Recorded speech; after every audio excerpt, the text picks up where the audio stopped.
Hello everyone. So like in the last tutorial we started with the classification of Mendeleev's periodic table.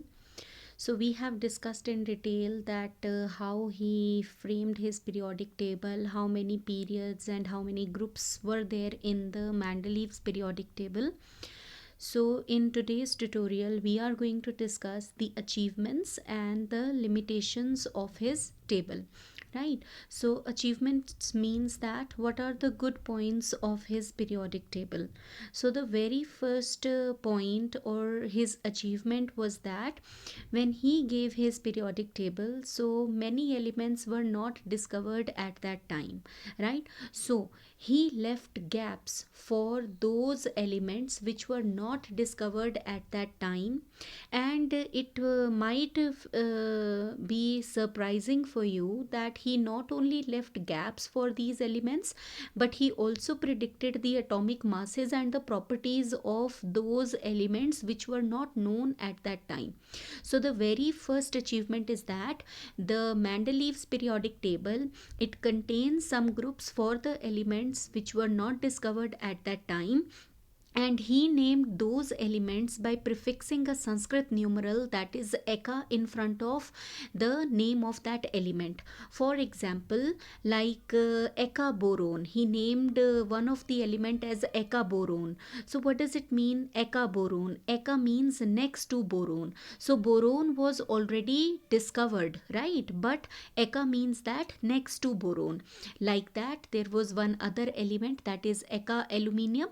It was next to aluminium, and then eka silicon, it was next to silicon, and which were once like they were discovered. So eka boron, now we know it by the name scandium. Eka aluminium, we know it by the name gallium, and eka silicon, we know it now at present by the name germanium.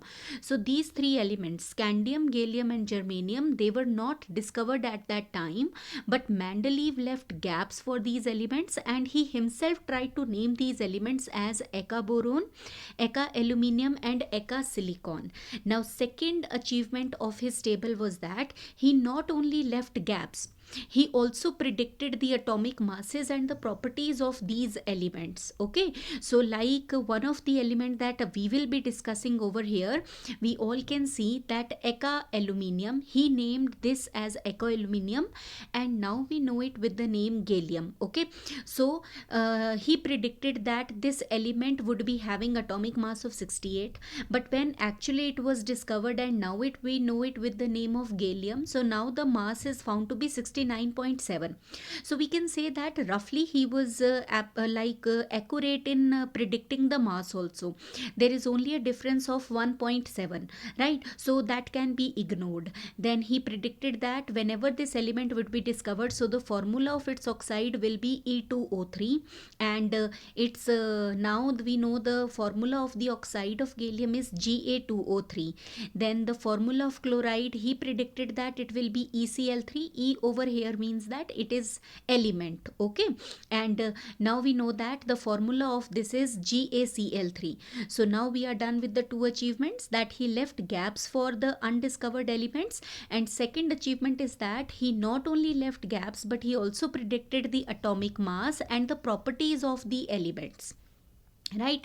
Then next achievement is that the noble gases, right? We all know that in the modern periodic table, the noble gases, they are in the group 18th, right? So these gases like helium, neon, argon, they were not discovered at that time when Mendeleev gave his periodic table.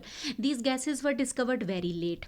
Now a question may come that why were these gases discovered so late? So the very first reason is that these gases are highly inert. Inert means they are highly unreactive.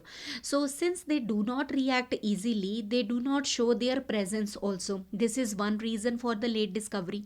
And the second reason is that they are present in extremely low concentration in the atmosphere. Okay, so these two conditions, they are responsible for the late discovery of noble gases. Now when noble gases were discovered, they could be placed, separately in in the Mendeleev's periodic table without disturbing the existing order. If you remember yesterday, so how many groups were there? There were 8 groups in the Mendeleev's periodic table, right? So we all know that from 1 to 7 they were subdivided into A and B subgroups, right? And 8th, there was no element in the first, second and third period. There were no element. 4th, 5th and 6th, they were having tried. So when the noble gases were discovered, they could be placed, separately after the 8th group, and that group could be called as the zero group, because noble gases, they have zero valency. So that is also an achievement, a very good achievement of Mendeleev's periodic table, that noble gases which were not discovered at that time, they could be placed separately without disturbing the existing order, and they could be placed after 8th group, and that new group could be called as the zero group for the zero valency, right? Now in order to group the, now we all know that we will be discussing the limitation also, but when Mendeleev was preparing his periodic table, he found that in the beginning, like we discussed in the last tutorial, that he made his periodic table in the increasing order of atomic masses, right? So his focus was on the atomic masses and the properties of the element, but somewhere when he was making his table, he found that properties somewhere were not matching, and the atomic masses were kept in the increasing order. Now he was in a fix, he was in a problem, that should he pay more attention to the atomic mass, or should he give more importance to the property?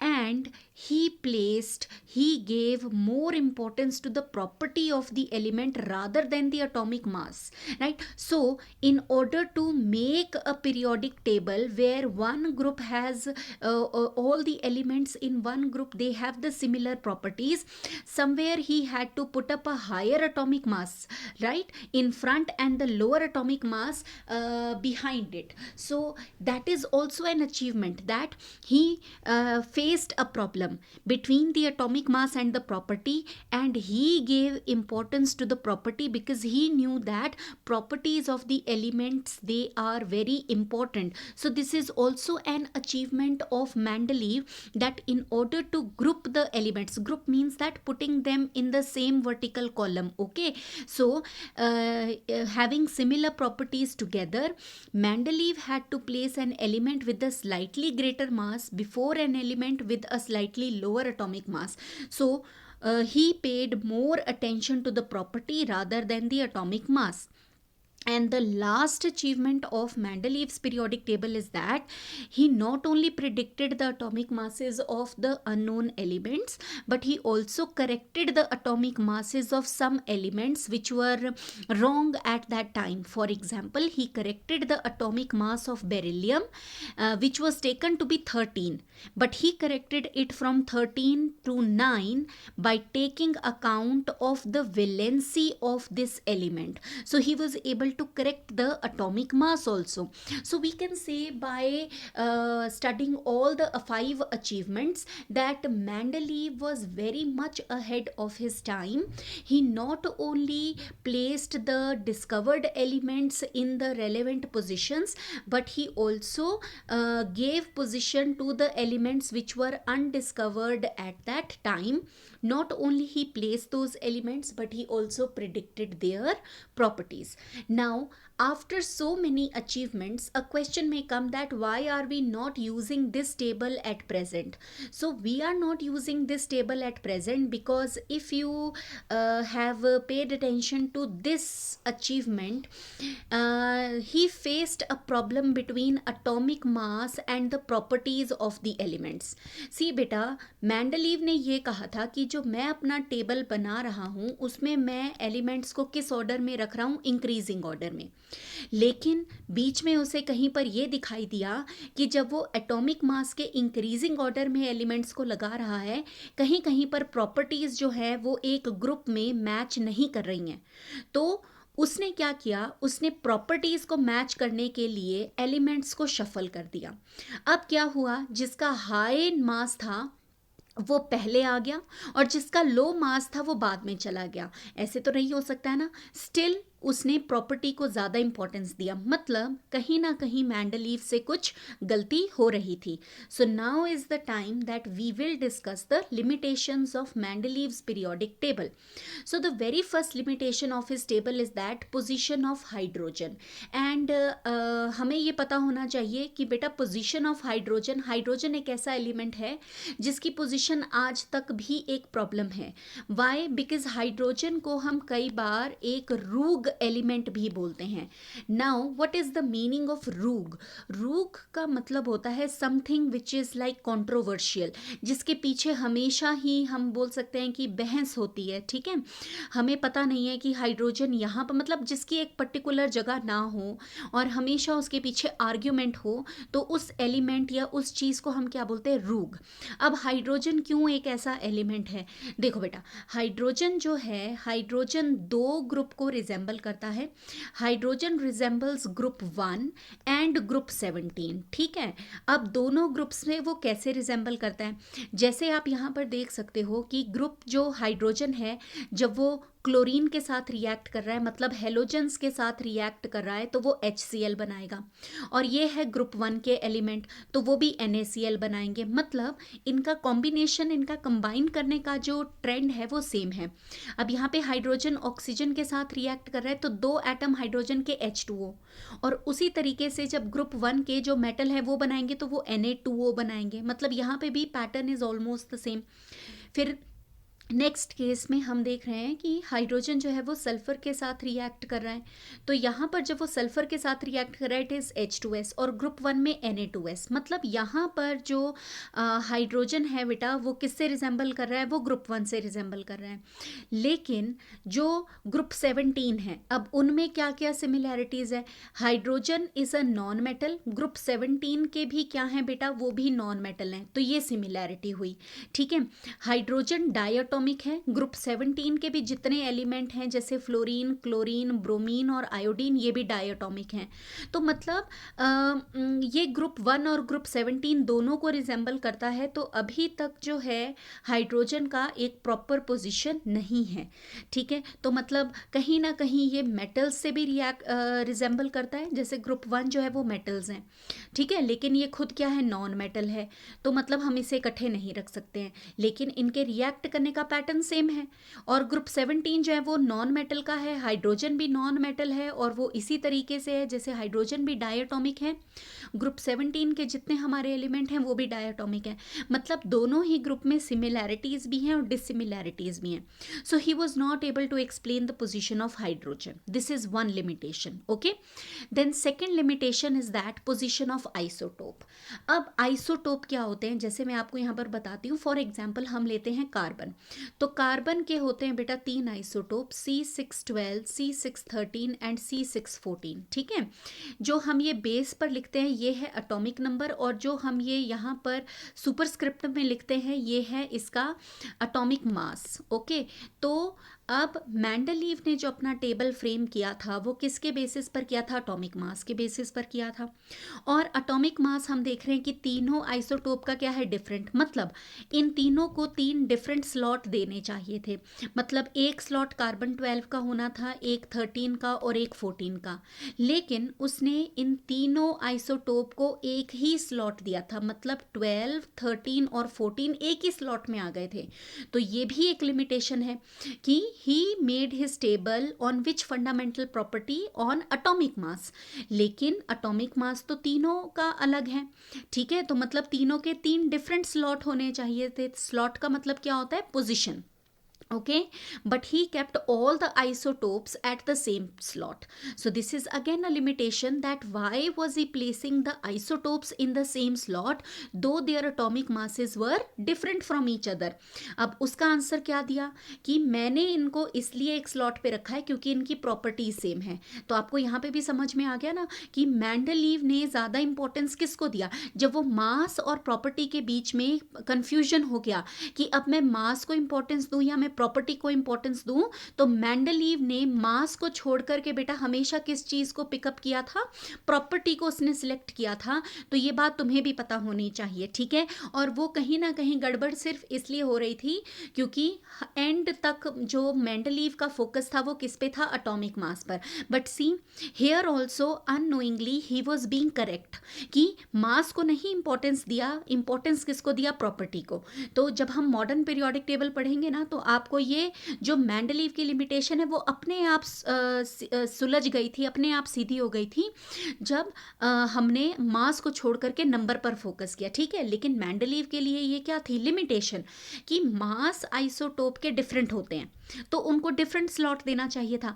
लेकिन Mendeleev ने उनको कहाँ place किया, उनको same slot में place किया, which is a problem for Mendeleev. Okay, then next limitation of his table was that the atomic masses do not increase in a regular manner. Right in the beginning he said that I am going to make my periodic table in increasing order of atomic masses, okay. But when he faced that somewhere in the column the properties were not matching, right, so he paid more importance to the property and he interchanged the cards. So जब वो interchange हुआ बेटा, तो क्या हुआ कि जिसका मास कम था वो पहले, जिसका मास ज़्यादा था वो पहले आ गया, और जिसका मास कम था वो बाद में चला गया। मतलब वो इंक्रीजिंग ऑर्डर में नहीं रहा। For example cobalt and nickel. Cobalt mass is 58.9, nickel is 58.7, लेकिन तब भी कोबाल्ट पहले रखा है और निकल बाद में। लेकिन क्या होना चाहिए था कि निकल पहले होना चाहिए था और कोबाल्ट बाद में होना चाहिए था। So this is a limitation he was not able to explain, right, that why was he not paying attention to the atomic mass and why was he giving more attention to the property. Likewise, we have one more, argon and potassium. Argon has an atomic mass of 39.9 and potassium has an atomic mass of 39.1. So again, like this should be placed first and this should be placed later, okay, argon and potassium. But argon पहले आता है, potassium बाद में, मतलब मास increasing order में नहीं है। There is one more, tellurium and iodine, I am sorry, it is 139, okay. So it is tellurium and iodine, so again the problem is there, okay. So this is how, and atomic masses में क्या होता है बेटा, जैसे हम यहाँ पर देख रहे हैं, जैसे आर्गन का हम एग्जांपल लेते हैं, ठीक है। लास्ट लिमिटेशन है कि आर्गन का जो मास है वो है 39.9, potassium is 39.1। So what are we looking at this, कि जो अटोमिक मासेस होते हैं वो फ्रैक्शन में हो सकते हैं। अब हमें नहीं पता है कि इसके बीच में और कितने एलिमेंट आएंगे। हो सकता है एक एलिमेंट हो जिसका अटोमिक मास 39.3 है, एक और हो सकता है 39.5, there can be one more 39.6, there can be one more 39.7, in fact there can be one more 39.8। तो मतलब अटोमिक मासेस जब हमें दो एलिमेंट के पता हैं एक्स और वाई, अब हमें बीच में पता ही नहीं है कि एक एलिमेंट अनडिस्कवर्ड है, दो है या तीन है, ठीक है। तो हम ये बता ही नहीं सकते हैं, it is not possible to predict that how many elements could be discovered between these two elements, because atomic masses they are fractional, okay. So ये कुछ एक लिमिटेशंस हैं, लेकिन जब अब हम नेक्स्ट ट्यूटोरियल में we are going to start with the modern periodic table. So over there we'll see that just one thing changed and the Mendeleev's table itself got corrected, right? It doesn't need any correction, but only one thing was wrong in Mendeleev's periodic table, which was corrected in the modern periodic table, and we'll do a very good comparison between the Mendeleev's and modern periodic table. Hope you have understood the achievements and limitations. Thank you everybody.